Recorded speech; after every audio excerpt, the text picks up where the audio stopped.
अहम मौजू पर आपके बीच आया हूँ।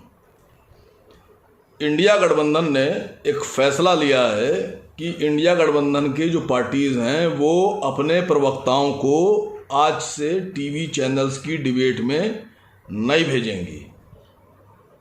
उनका फैसला हो सकता है, वो ले सकते हैं कुछ भी फैसला, उन्होंने स्ट्रेटजी बनाई है, लेकिन मेरे हिसाब से ये स्ट्रेटजी बहुत गलत है। ये फैसला गलत है। क्यों गलत है ये भी सुन लीजिए। जब जंग हो रही होती है और मैदान जंग में दोनों फौजें आमने सामने होती हैं तो कभी भी किसी फौज को मैदान छोड़कर नहीं जाना चाहिए, खाली करके नहीं जाना चाहिए। दोनों फौजें अपने अपने हथियारों का, अपनी अपनी स्ट्रेटजी का इस्तेमाल करती हैं। मैं मानता हूं कि भारतीय जनता पार्टी इस वक्त मीडिया को अपने हथियार के तौर पर इस्तेमाल कर रही है, सच है ये बात। लेकिन मैदान में, जंग के मैदान में अगर कोई दुश्मन फौज अपने हथियार का इस्तेमाल कर रही है तो क्या उससे दबकर, उससे डरकर मैदान छोड़ देना चाहिए? नहीं छोड़ना चाहिए। मैं वजह बता रहा हूं आपको क्यों नहीं छोड़ना चाहिए। कल मेरे एक दोस्त उत्तराखंड रामनगर से मुझे फ़ोन करके ऐसी बात होने लगी। उन्होंने मुझसे कहा कि इंडिया गठबंधन का ये फैसला है, आप इस पर क्या बोलेंगे? मैंने कहा भाई उनका फैसला हो सकता है ज़ाती, लेकिन अगर मुझसे मशवरा ले रहे हैं तो ये गलत है, ये फैसला गलत है। कहने कैसे? मीडिया तो बिल्कुल बीजेपी के लिए काम कर रही है। मैंने कहा यस कर रही है। मैंने कहा इसलिए गलत है। मैंने कहा आप ये बताइए कि देश की आबादी कितनी? बोले 140 करोड़। मैंने कहा सबको जानते हैं आप बाई फेस बाई नेम? कहने के नहीं जानते। मैंने कहा आप जिस विधानसभा में रहते हैं उस विधानसभा की आबादी कितनी? बोले होगी 3.5-4 लाख। मैंने कहा आप सबसे वाकिफ़ हैं बाई फेस बाई नेम? कहने के नहीं।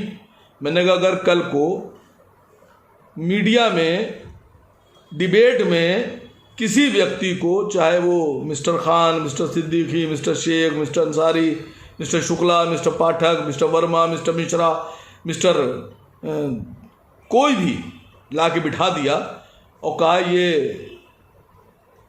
इंडिया गठबंधन के समर्थक या कांग्रेस समर्थक या कांग्रेस नेता या सपा समर्थक या सपा नेता या टीएमसी समर्थक टीएमसी नेता, ये उनके नाम के आगे लिख दिया गया और बिठा दिया उनको, तो आप कैसे रोकेंगे? कोई भी किसी का समर्थक हो सकता है। और इससे पहले ऐसा हुआ है कई बार कि पार्टी प्रवक्ता नहीं भेजते और वो समर्थक बना के बिठा देते हैं। कहले हाँ बात तो आपकी सही है। और मैंने कहा फर्ज कीजिए जिसको समर्थक बना के बिठाया वो असल में कांग्रेस समर्थक ही नहीं है, वो मीडिया का आदमी है या बीजेपी समर्थक है और वो आया ही अपना एजेंडा पूरा करने, तो कैसे रोकिएगा? कह लगे बिल्कुल सही कह रहे हैं आप, बिल्कुल। मैंने कहा देखिए फैसला गलत है, मैदान छोड़कर नहीं भागना चाहिए। अपने लोगों को इस तरह ट्रेंड कीजिए, इतनी खतरनाक ट्रेनिंग दीजिए और ऐसे लोगों को मीडिया में भेजिए जो धज्जियां उड़ा दे मीडिया की। अब मैं खुद आपके सामने बैठा हूं, कई चैनल्स हैं उनका, आप रिकॉर्ड चेक कर लीजिए, पिछले साल, 1.5 साल, 2 साल से उन्होंने मुझे बुलाया ही नहीं है। और आपको एक बड़ी मजेदार एक घटना सुना रहा हूं कि मेरे पास अभी हफ्ता 10 दिन पहले एक फोन आया एक बहुत बड़े चैनल से, उसके कोऑर्डिनेटर का। कहने लगे वो आसिम वकार साहब आपको आज 7 बजे डिबेट में रहना है। मैंने कहा बिल्कुल रहेंगे साहब। कहने लगे आप कोई सनातन पर आप क्या बोल रहे हैं, जो स्टालिन ने बयान दिया है? तो मेरे मुंह से निकला कि सनातन पे जो स्टालिन ने बयान दिया है वो गलत बयान है, वो बीजेपी को फायदा पहुंचाने वाला बयान है और इंडिया गठबंधन को कमजोर करने वाला बयान है, उसका विरोध होना चाहिए। बोले नहीं नहीं नहीं आसिम भाई आप इसका समर्थन कीजिए, स्टालिन ने बहुत अच्छा बयान दिया है और बिल्कुल बढ़िया बयान दिया है उधर स्टालिन ने। मैंने कहा क्यों? मेरे हिसाब से तो गलत बयान दिया है। इस बयान का जो जितना बचाव करिएगा उतना भारतीय जनता पार्टी को फायदा होगा। कहेंगे नहीं आप इसका समर्थन कीजिए। मैंने कहा नहीं मैं समर्थन नहीं कर सकता। कहेंगे तो आज की डिबेट के लिए सॉरी, आज आप ना रहिए। मैंने कहा ठीक, नहीं रहूँगा। अब अंदाजा लगाइए कि एक कोऑर्डिनेटर मुझसे कह रहा है कि आपका बयान स्टालिन के समर्थन में होना चाहिए। मैंने कहा ठीक है साहब, नहीं रहूँगा।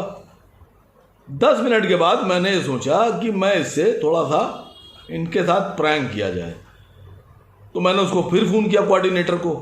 मैंने कहा नहीं आप बिल्कुल सही कह रहे थे, और मैंने सोचा तो मुझे लगता है कि स्टालिन का बयान का समर्थन होना चाहिए, और आप जो कह रहे थे कि स्टालिन के बयान का समर्थन करना चाहिए, मैं करने को तैयार हूँ। तो बोला अरे बहुत अच्छी बात है, तो आपको आज शाम को 7 बजे डिबेट में रहना है। मैंने कहा हाँ रहूँगा, कैमरा भेज दीजिएगा। 5 ही 7 मिनट गुजरे होंगे, 8 मिनट, उनका फिर फ़ोन आ गया मेरे पास। मैंने कहा जी बताइए। कह रहे भाई वो ऐसा है कि एक बयान अपना स्टालिन के समर्थन में, सनातन का जो बयान है उसके समर्थन में जो स्टालिन ने दिया है, स्टालिन के साथ का बयान देकर, समर्थन का बयान देकर आप एक वीडियो बना के भेज दीजिए। मैंने कहा क्यों बना के भेज दें? कह लेंगे नहीं वो एंकर महोदय, फला फला एंकर महोदय कह रहे हैं कि आसिम वकार बहुत खतरनाक आदमी है, उनका बयान मंगा लो, कहीं ऐसा ना हो कि चलती डिबेट में वो स्टालिन का बयान का विरोध कर दें और कुछ ऐसी बात बोल दें तो जिससे पूरी डिबेट चौपट हो जाएगी और पूरा एजेंडा ध्वस्त हो जाएगा।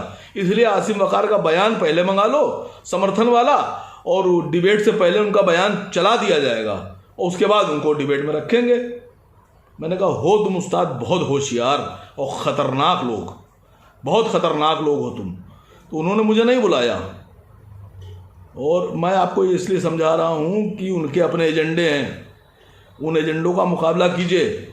और कई जगह पर देखा गया है कि वो राजनीतिक विश्लेषक या समाज सेवक बनाकर कुछ ऐसे लोगों को बिठाते हैं कि जो बातें वो खुद नहीं बोल सकते, बीजेपी प्रवक्ता और बीजेपी एमपी और एमएलएज नहीं बोल सकते, वो अपने उन सधे हुए, समझाए हुए, सिखाए हुए, पट्टा बंधे लोगों से बुलवाते हैं। तो उनसे घबराने की ज़रूरत नहीं है, ऐसी ट्रेनिंग शुरू कीजिए, ऐसे लोगों को मीडिया में जाके बात करने के लिए भेजिए जो धज्जियाँ उड़ा दें मीडिया की। मैं केसी वेणुगोपाल साहब से, मल्लिकार्जुन खड़गे साहब से, अखिलेश जी से, अरविंद केजरीवाल साहब से कह रहा हूं कि इस पर विचार कीजिए फिर से, क्योंकि अगर कहीं ऐसा हुआ और समर्थक बना के बिठा लिया गया पार्टियों का, पार्टियों के नेता बनाकर समर्थक बना के बिठा दिया, प्रवक्ता हटा दिया उन्होंने, समर्थक लिख दिया, तो क्या करेंगे फिर आप?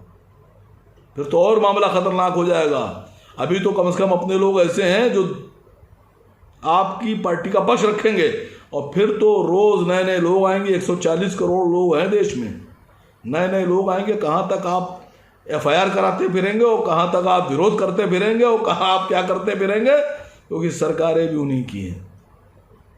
मेरा मकसद समझिए। मैं फिर एक बार गुजारिश कर रहा हूँ पवन खेड़ा साहब से, वेणुगोपाल साहब से, बाकी और जो इंडिया अलायंस में शामिल लोग हैं उन सब से कि मेरी बात पे विचार कीजिए।